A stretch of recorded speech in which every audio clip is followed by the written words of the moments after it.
Hello, everyone. Today is Friday, January the 5th. I'm Ryan Hill. I'm John Galantis. And you're listening to Clearview Today with Dr. Abadan Shah, the daily show that engages mind and heart for the gospel of Jesus Christ. You can visit us online at clearviewtodayshow.com, or if you have any questions for Dr. Shah or suggestions for new topics, send us a text to 252-582-5028, or you can email us at contact@clearviewtodayshow.com. That's right. And you guys can help us keep the conversation going by supporting the show. You can share it online with your friends and your family. Leave us a good 5-star review on iTunes or Spotify, anywhere you get your podcasting content from. We're going to leave a couple of links in the description so you can do just that. And today's verse of the day is coming to us from 2 Peter chapter 1, verses 5 through 7. I'm about to walk you through some fruitful growth in the faith. It says, "But also for this reason, giving all diligence, add to your faith virtue, to virtue knowledge, to knowledge self-control, to self-control perseverance, to perseverance godliness, to godliness brotherly kindness, and to brotherly kindness love." One right after the other, right after the other, interdependent upon one another. You know, Dr. Shah told us this in a sermon he preached one time. It's not the fruits of the Spirit, it's the fruit of the Spirit. And each one of those things, love, joy, peace, patience, kindness, goodness, gentleness, faithfulness, self-control, are all dependent. They're different facets of the fruit, singular, of the Spirit. That's right. And this is similar language. I mean, the title, even though these aren't original to Scripture, the title is Fruitful Growth in the Faith. And it's like Peter is reminding us here that the Christian life is never done. You never arrive this side of heaven. You're not like fully sanctified. That's right. Here on earth. But it's like, okay, when you've checked off faith, like I have faith in my life, now add to that faith virtue. Okay, well, I'm developing virtue. God is refining that in me. Now add to that knowledge. Go deeper in your faith, grow in your faith. And there's always a next step to be taken, but that's not to discourage us. That's to show us that there's always more depth to plumb. There's always more riches to pursue in Christ. It's a process of growth. Yeah. What we're focusing on for 2024. And if you're a church, if you're any organization at all, I really, really urge you. It's not too late. The year just started. Have a theme, have a goal, like a theme goal for 2024, because ours is progress and growth. And the purpose, the true purpose of any organization, any business, any nonprofit, any church, any organization at all is not profit, it's growth. Yeah. Because if a business is making money and it's not growing at all, that business is doing something wrong. Yeah. And so looking at all of these different like you said, these facets of our faith, diligence that gives way to knowledge. Faith to knowledge, then knowledge to self-control. They keep growing and building on one another.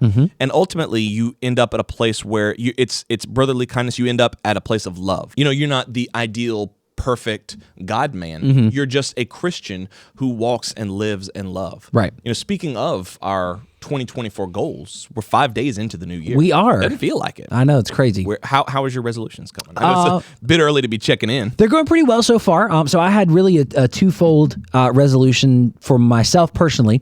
One is just sort of like more intentionality, more mindfulness where physical wellness is concerned. So just being mindful of what I eat. Right. Working out, going to the gym. Been pretty consistent so far. It's only 5 days, but pretty consistent so far. And then another one is, it seems like a minor thing, but before I go to bed, you always have that lull, like you get ready for bed and then you don't go right to sleep. Right. Oftentimes what I would do is scroll on my phone. Yeah. Well, I've just replaced that with reading. There you go. I love sometimes it's nonfiction, sometimes it's fiction, but just spending time reading before I go to bed instead of just scrolling on my phone. It's little small things, man. Yeah. My resolution is to get back in the gym too, because I'm going to tell you guys, I'm going to tell you on the radio since Thanksgiving. Yeah. Have not been in the gym. Oof. That's bad. That's bad. The whole month of December. So Not good. January 1st hit. It's January 5th now. The first hit, and I said, you know what? Enough. I say enough. I'm getting back in the gym. By golly gum. And here it is, the 5th, and guess what? I haven't been. Oh, no. I have not been. I hate that for you. Yeah, I've actually been wanting to talk about this. I wish you wouldn't. This feels like it's going to be hurtful to me. Yeah. I came to your house last night. Yeah. Unannounced, by the way. Oh, no, that's not true. I asked you. Yeah, you asked That's me true. to That's bring true. you something. Knock, knock, here I am. So I came to your house. I came in. I said hey to Gavin. Said hey to Holden. And then you, as I was leaving, I was like, hey, I'm going to the gym in the morning. Come with. You haven't been. It was 10 p.m. And I'm leaving. And I was sad because I had eaten a lot of bowl of spaghetti. Yeah. Yeah. And I was sad. And so I was like, I don't want to work out. So I'll never work out again. John said, you know what? No, I'm not going. And then I said, okay, I'm going to come here at this time. I'll pick you up. You wanted me to get up at 7 a.m. Right. And then I said, okay, whatever, fine, you do you. He was like, you know what, this is what we'll do. I'll step on my scale. No, Ellie. Well, yes, but Ellie had pulled out the scale to try to make a point. Well, she said, she pulled out a scale to make a point, and I was like, all right, whatever. You said, okay, if I step on the scale and I'm over this number. You can say the number. You want me to say the number? Yeah. You said if I step on the scale and I'm over 230, I'll go to the gym. I promise you I'll go to the Nicholas gym. just mouthed, oh my goodness. You know what he did? He got there, he stepped on the scale. I wasn't happy with what I saw. Let me ask you this. And just a yes or no will be fine. I wasn't happy with what Was it over 230? It was 230. No, it was it was 230.7. Okay. Well, I mean, that's right on the money. So I used to be 220, but that's all lean muscle. No, it's though. not. That's You haven't been to the all gym. Muscle. It's And lean spaghetti. It's a lot of spaghetti. and the problem with the spaghetti is I've been running out of meat lately, so I haven't been putting it's just sauce from a jar. Oh, no. It's bad, dude. It's not good. It's been bad since Thanksgiving. I have not been in there. Not good. And I was actually down to 225 Good for you. before Thanksgiving. Yeah. But also I had just eaten. I just ate it was a block of spaghetti in my gullet. Right. So I was like on the scale and I was like, of course that's what I'm seeing. So I weighed myself this morning and it was 227. I still don't like it. You know your gullet have is got- not down here, right? Yeah. Your gullet is like here. For real? Yeah. Also, you have to start going to the gym Yeah, I know. with me. No, I know. And In the mornings. I'm gonna change. It's Yeah. the new year, 2024. We're new only, me. like you said, we're only 5 days in. Only 5 days Still time in, to course so, correct. So you know, if I'm getting lazy 5 days in, I feel like that's still fine. I can. It's a slow burn. You know what I'm saying? I'm not gonna just go dive in to like freezing cold water like David does. He goes all in. He's like, I'm in. Yeah. But then he burns out. I'm in it for the long run. I'm in it for all of 2024. So I'm Sure. saying today's January 6th. Tomorrow, Sure. I'll be in. Right. I'll be in. I Okay. give my word to the radio audience. There And you on go. Monday, we can check in. And We'll see. check in and see how check in. things are going. I mean, I'm sad. Yeah.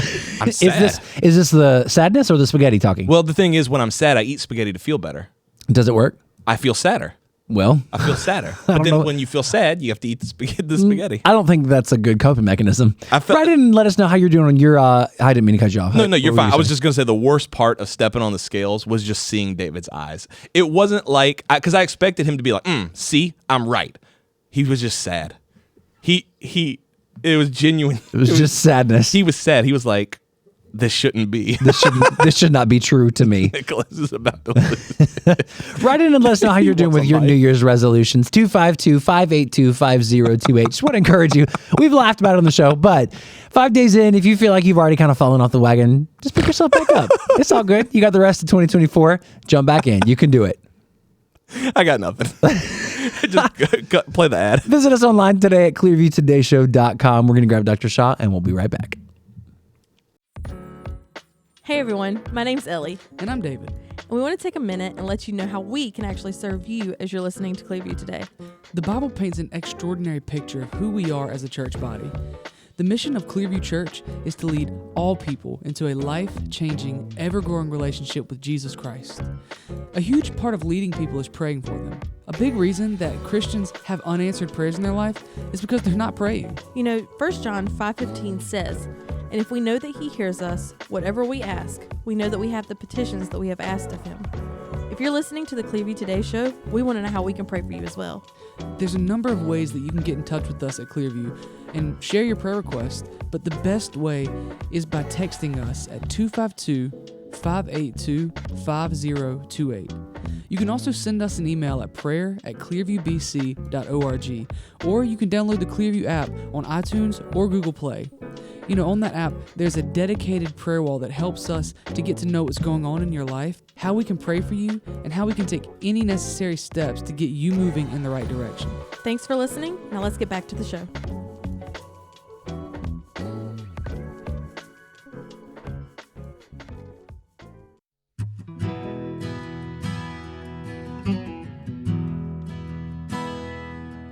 Welcome back to Clearview Today with Dr. Abadan Shah, the daily show that engages mind and heart for the gospel of Jesus Christ. You can visit us online at clearviewtodayshow.com, or if you have any questions or suggestions for new topics, send us a text to 252-582-5028. That's right, and we are here once again in the Clearview Today studio with Dr. Abadan Shah, who is a PhD in New Testament textual criticism, professor at Carolina University, author, full-time pastor, the host of today's show. Dr. Shah, I need to repent. I need to confess. Oh, no. I have not been in the gym. I've not been in the gym. This is the guy who bench presses more than anybody else. I can't do it anymore, dude. And I'm so disappointed. We were in him. taking account of you said we're 5 days into the new year. How are the resolutions looking? And Can I tell you how his 5 days have looking looked? good. Go ahead. He stepped on the scale at his house. Yeah. And he was 230. 230. Yeah, but most of that is just dense, rock hard muscle. No, it's mostly spaghetti. I invited David over for spaghetti. Well- He was like, I would never eat that. It's never too late to jump back in and get your gains back. I want You're to. young Yeah. and you know how to do it now. You don't need a lot of advice. You know what to do. Have you Jump ever in. been in that position where it's just like, kind of like Paul, like I know, not only do I know that I need to do this, I want to do it. I'm just not doing it. No, Yeah. Right. The thing I want to do, I don't do. And the thing I don't want to do, Yeah. which is stay out of the gym, that's what I end up doing. Yeah. A lot of people feel that way about their prayer life. Yeah. Yeah. We've been talking about prayer these past couple of days, but a lot of people are like, I know this is good. No one in the Christian life ever said prayer is not important. Yeah. I just don't do it. Yeah. Yeah, you have to feel it. You have to go through a trial in your life. And most times that trial is something that is like, oh, I really want this person to get better. Oh, no, they died. So I know how that can be, that the moment you feel like, now this is a great opportunity for me to exercise my prayer and see God work. Oh, well, it didn't work. Well, it didn't work. Yeah. Yeah. No, wait, why don't you try in the little things in life? Like, God, help me to be more Christ-like That's right. today. That's right. Right? And then see how that works out instead of immediately going to the big things like, can you raise someone from the dead? Can you please just split the sky in two and show me that you're listening? Yes, Yeah. and remove this mountain, cast it into the lake. Right. I got to get across that ocean. Yeah. Can we? Yeah, and the Lord's like, oh, you just want this obstacle overcome? Like, no, I want to see you physically pick up that mountain. Yeah, see and that put mountain there? I want it gone. Yeah. Well, do you have this faith? Of course, yes, I'm ready for it. That's like, I mean, we're leaning back on the gym example. That's like you haven't been in the gym and you get underneath, I don't know, 350 pounds on the bench. It's like, and you're yo, like, hey, I do got you this. want to just hit the 25s I got real no. quick? We're Don't do it. going big. Don't do it. That happens, by the way. Oh, yeah. And some of the guys who either work out, listening to us or watching us, there are people who get into the gym and they go for the heaviest weight. This is your first time here. Well, I can do this. And then they're like, Yeah. and then help. We were there one time when that happened to someone, Yeah. and I saw it was funny because we were talking, and I saw Dr. Shah. He was talking to David, I think, but we were in a circle, and he was talking. He's like, "But one of the things that God is just really doing, we just heard that, and I've never seen you leap into action like that. You were like, God is really." Boom! And like we all picked the thing up off that guy. I was like, man, that was pretty gosh. crazy. It's Yeah. crazy that people will do that. Yeah, immediately go to the big things. But let's start with the small things. And it may be that it won't be long before you hit the big things. I hope the next prayer you pray for is for a massive mountain to be moved. Yeah. But I hope you will grow in your faith. But let's begin praying for the small things. Do you think we just believe that we've got those small things already figured out? We've already got them online. Yeah, we are. Nowhere else will we try it. Even in the gym, that did not happen every time. I've been in the gym for years and years, and it's just couple of times I have seen Yeah. where some newbie walked in and immediately tried to go for the heavy plates. Once or twice. But when it comes to spiritual life, people immediately go for the big plates, the heavy plates. And it's like, no, let's start small and see how God will bless you. And then let's keep moving. That's a good point, because I've prayed prayers that were quote unquote too big for me, just keeping the analogy going. Yes. And I can tell that I'm unprepared and I'm not mature enough to be really praying that prayer, because I just find myself repeating myself over and over. I don't really know what to pray. I know what I want, Right. but I'm not familiar, I guess, in a way, with talking to God. Yeah, leaning on language that isn't familiar to you, leaning on Yes. language that isn't natural to you because Yeah. it sounds spiritualized, it sounds lofty, and you believe that your words are going to motivate God into action. And it's not that I have to like do this like navigational dance of conversation with God. It's just that I can tell that I'm unprepared for this. Yeah. I'm really just casting out a line in desperation. Let's keep the gym analogy Yeah. going instead of the fishing one. You haven't stretched. Mm-hmm. You haven't talked to anybody. There's no personal trainer. You're not with a bunch of guys who know what they're doing, or gals who know what they're doing. You're just going in there and just picking up whatever comes natural. Yeah, first time in the gym ever. Yeah, yeah, and you're really not ready for it. And before you know it, you pull this and pull that, and then you're out of the gym and you're trying to get surgery. I mean, it's crazy. Yeah. So there has to be a plan. There has to be some learning. Yeah, there has that's to right. be some tutorials. That's right. Well, and then I guess as we're headed into the new year, one of the things that we prioritize here at Clearview is prayer. Yeah. Today, even we have our 24-hour prayer vigil. That's right. Going on right now. Right now, people are coming in for the next 24 hours, spending time praying for our church, praying for their personal needs, praying for our community. That's a big deal. That's not something that a lot of people do, but it's something that has been very impactful in the life of our church and in our community. One of my favorite places to visit in Israel is the Mount of Beatitudes. It's beautiful. Yeah, you guys have been there with me. And it's a beautiful place, and you can see the Sea of Galilee down below. This mountain just sort of builds up, and then you have this chapel behind you, which is not that old. It's about 100 years or so. But you can picture the multitude just sitting down this hill. And I believe Jesus was not on the top of the hill speaking down to them. He was on the bottom of the hill speaking up to them, because that becomes a natural amphitheater. Right. Have you ever been to an amphitheater or an ancient one like a Greek amphitheater? They stand down there on a stage. You saw tons of those, Ryan Yep. and David, and you've seen some too in Israel at Bet Shean. Yep. So there's a stage, but how are the chairs laid out? They're laid out up all there. up. Way up. Yeah. So also the Mount of Beatitudes is like a natural amphitheater. It was crazy because as beautiful as the chapel was, the year before that, we actually got to stand on the mountainside. Yes, we did. Because I think the chapel was already closed. Right. And we wanted to film you reading some of the Beatitudes. Yes. And so you went down Right. and spoke up. And it was crazy how at the top of a literal mountain, I could still hear you. Yeah. Yeah. Like, and it was crazy because I was sitting there thinking like it would have been nothing for Jesus to stand right where he's standing and speak up to those people. That's right. That's right. And the wind from the Sea of Galilee, because it's kind of the way that sea is sitting, a lot of waves, a lot of wind comes and just kind of blows randomly, but it kind of blows right up towards the hills, surrounding hills. So he was down there speaking to them, and one of the things he talked to them about was prayer. And in Matthew chapter 7, verse 7, he's already said something about prayer, but here he starts again and says, "Ask and it will be given to you. Seek and you will find." Back in chapter 6, he told his disciples not to pray like the hypocrites. That's right. He told them, the hypocrites stand in the synagogues and the street corners, but he told them, you go in the secret place and pray without vain repetitions. And then he taught them the Lord's Prayer, as we know, our Father in heaven, hallowed be your name, your kingdom come, and on and on and on. But just when you think he was done with speaking on the subject of prayer, he comes back to it and he talks about prayer again. But it's not like he was revisiting the subject of prayer. He never really left the subject to begin with. He was always on the subject of prayer. Because everything that he talked about after teaching the Lord's Prayer was still in the context of talking to the Father. Treasures on earth and treasures in heaven. Right. Was about trusting the Father. Not serving two masters was about being loyal only to God. Not to worry. For those of you who know the Sermon on the Mount, this is where I'm just kind of walking down the list between the Lord's Prayer and the passage we just read from Matthew 7.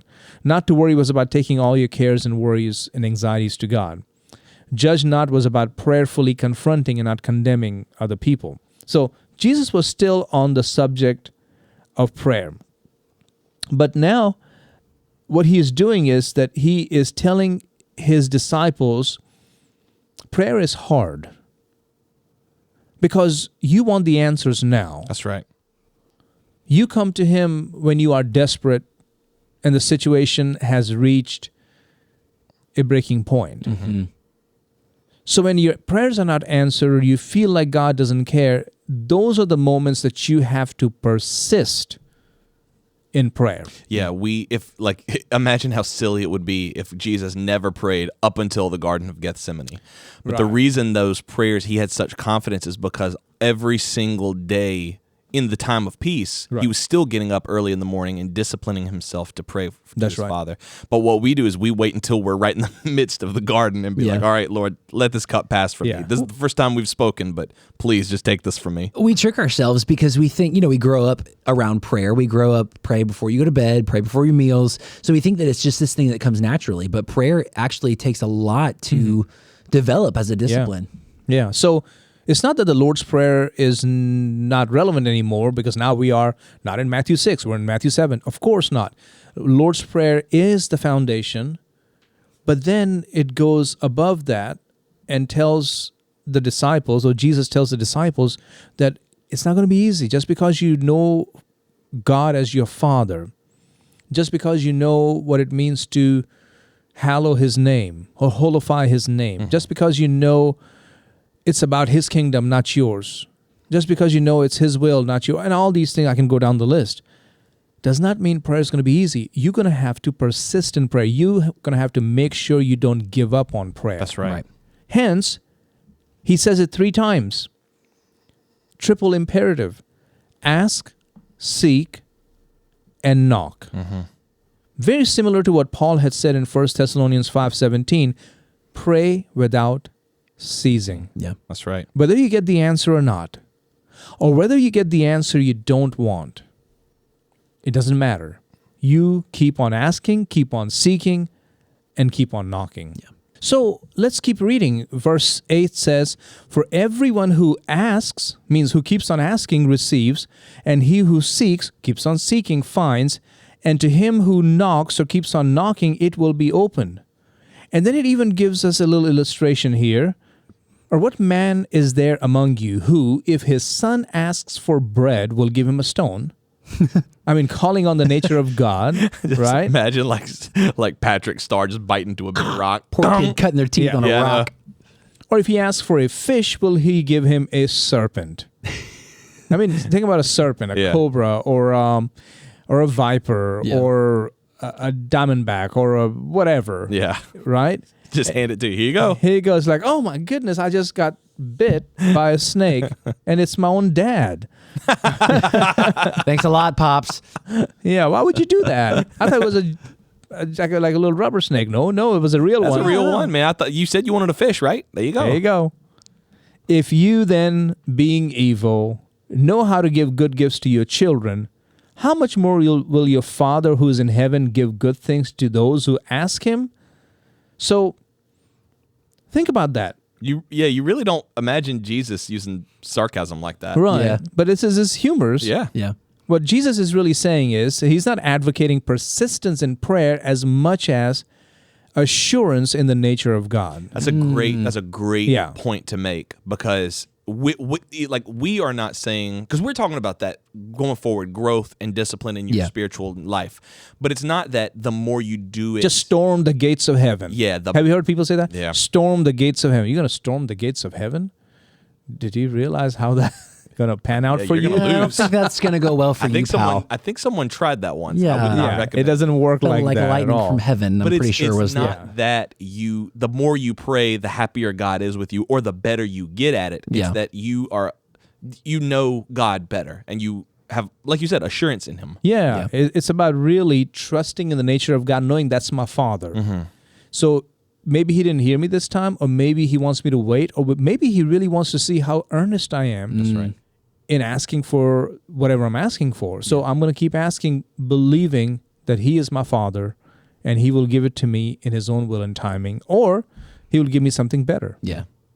I remember one time, Dr. Shah, you said this about prayer, and it's the most profound thing that prayer does for us.